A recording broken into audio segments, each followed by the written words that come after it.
क्या आपने कभी सहजन मतलब कि जो सहजन की फली होती है ना, उसके जो फूल होते हैं, मतलब कि जो सहजन है ना वो बनने वाली होती है, उससे पहले उसमें फूल आते हैं। तो जो फूल होते हैं ना, क्या आपने उसकी कोई रेसिपी बनाई है? नहीं बनाई है तो आज बनाना, क्योंकि आज मैं इसके पकोड़े बनाने जा रहा हूँ। इसी तरीके से जो नींबू के फूल होते हैं उसके भी आप पकोड़े बना सकते हैं, या फिर कोई भी सब्जी है ना उससे पहले उसमें फूल आते हैं, और जो फूल झड़ते हैं मतलब कि गिरते हैं, बस नीचे आप कुछ लगा लो और जो फूल गिरे उनको उठा के उसके आप पकोड़े बना लो। बहुत टेस्टी लगते हैं, मजा आ जाएगा एक बार जब आप ट्राई करेंगे। और बहुत ज्यादा हेल्दी भी होते हैं, क्योंकि ये सहजन के फूल हैं, और सहजन वैसे भी आपको पता है कितना फायदेमंद होता है। तो उसी सहजन के फूल से आज हम पकोड़े बनाएंगे। जब भी ट्राई करना तो अपना फीडबैक देना, और रेसिपी पसंद आए तो इसे लाइक शेयर सब्सक्राइब जरूर करना। चलो तो इसे बना लेते हैं। तो इसके लिए सबसे पहले मैंने यहाँ पर सहजन के फूल लिए हैं, और ये देखो छोटे छोटे होते हैं, और इस तरीके से तोड़ लिए जाते हैं गाँव में। और बस इन्हीं की जो कलियां होती है ना, या फिर जो फूल होते हैं ना, उन्हें निकाल के एक साइड कर देना है, और बाकी के जो गंदगी है मतलब कि जो पेड़ की वेस्टेज है उसको एक साइड फेंक देना है। बस इन्हीं के बनेंगे पकोड़े, बहुत टेस्टी लगते हैं। और ये सारी जो मेहनत है ना मैंने नहीं की, जो मेरे यहाँ पर काम करने आती है ना बस उन्होंने ही की है। बाय द वे इसकी जितनी भी कलियां हैं हमने तोड़ ली, थोड़ी बहुत आपको दिखा दी। अब इन कलियों को उठा के सीधा एक हम बड़े से बर्तन में निकाल लेंगे, और ये देखो कितनी बेहतरीन लग रही है भाई, देखते मुंह में पानी आ जाए। इसी तरीके से आप ढेरों जो भी मतलब कि पेड़ पौधे के जो फूल जड़ते हैं ना उनकी भी रेसिपी बना सकते हैं। सेम प्रोसेस इसी तरीके से रखना है, बस वो कलियां जहर टाइप ना हो, मतलब कि अच्छी कलियां हो, जैसे कि नींबू की, तोरई की, और भी ऐसे कई पेड़ होते हैं। कुछ लोग तो नीम के जो बोर आते हैं ना, नीम में जो फूल आते हैं वो गिरते हैं, उसकी भी सब्जी बना लेते हैं, पहले बनाते थे। अगर आप बताएंगे तो उसकी रेसिपी भी आपके साथ शेयर कर देंगे। बाय द वे अब इसके अंदर पानी डालेंगे और इसको अच्छी तरीके से धुल लेंगे। तो 2 से 3 बार इसको हमें साफ पानी से धुलना है, क्योंकि इसमें गंदगी काफी लगी रह जाती है, तो इसीलिए इसको अच्छी तरीके से वॉश जरूर करना है, ध्यान रखना है। अब इसको अच्छी तरीके से धुल लिया है तो एक छलनी में निकाल लेते हैं। अब यहाँ पे मैं एक बात आपको बताना चाहता हूँ कि जितनी मैंने सहजन की फलियां ली हैं इसको मैंने 2 भागों में डिवाइड कर दिया। एक बनाई थी मैंने आलू और सहजन के फूल की सब्जी, और दूसरी बनाई थी पकौड़ी की सब्जी। तो दोनों रेसिपियां मैं आपके साथ शेयर करूंगा। फिलहाल इसको अच्छी तरीके से धुल लिया है, तो अब लेंगे एक कुकर और इसमें डाल देंगे सहजन के फूल या फिर सहजन की कलियां, जो भी आप कहें। अब इसके अंदर डालेंगे पानी, थोड़ा सा ही डालना है, तो मैंने 1 गिलास या फिर 1 कटोरी जितना डाला होगा, मीडियम साइज की।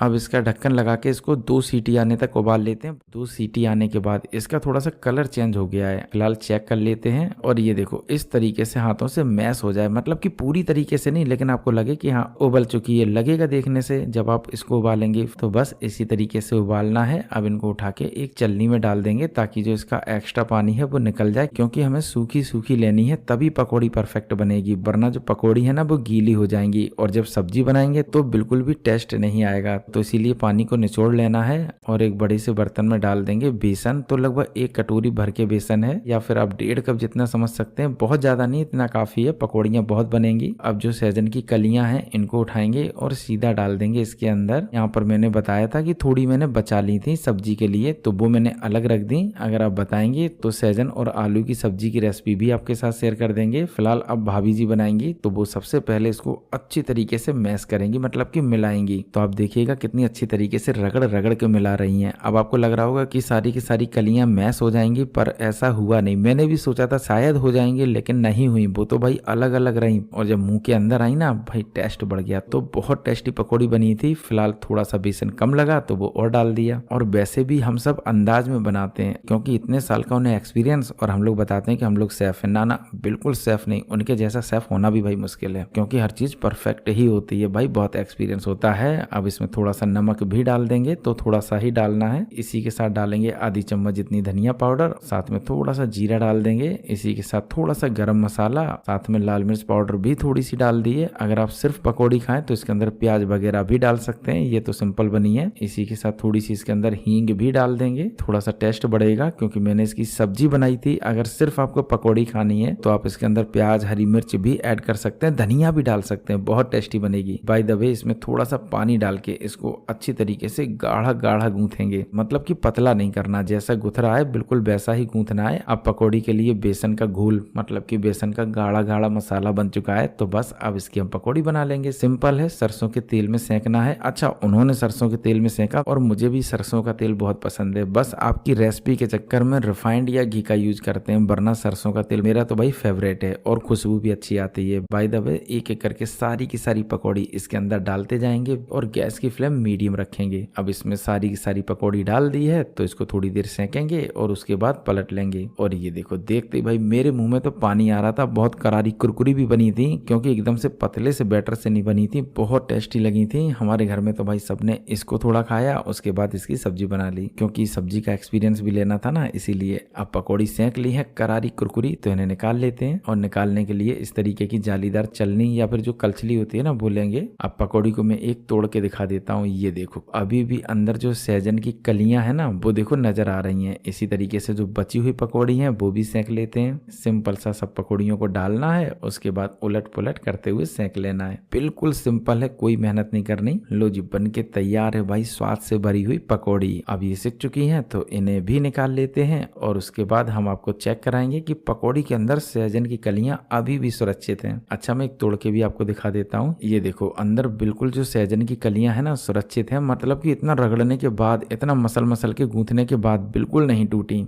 और मैं तो ताज्जुब कर रहा था कि सहजन की कलियां अभी भी सुरक्षित है, मतलब कि मैस ही नहीं हुई। और ये देखो हाथों से मैस हो रही हैं। पता नहीं कैसे पकौड़ी बनाई कि मैस ही नहीं हुई। बाय द वे ये कलियां बिल्कुल सुरक्षित हैं, तो हमारी तो पकौड़ी एकदम परफेक्ट बनी। वैसे आप लोग बताओ इसकी सब्जी की रेसिपी कौन कौन देखना चाहता है, कमेंट करके बताना, बहुत जल्दी आपके साथ शेयर कर देंगे। और रेसिपी देखो पसंद आई हो लाइक शेयर सब्सक्राइब कर देना, मेरे लिए नहीं भाभी के लिए ही सही। तो कमेंट करके बताना कौन कौन चाहता है कि उनके हाथों की ऐसी ढेरों रेसिपियां बने जो कि गाँव की हों लेकिन टेस्टी हों। तो कमेंट करके जरूर बताना। और रेसिपी पसंद आई है तो लाइक शेयर सब्सक्राइब भी करके जाना, तो कर लेना।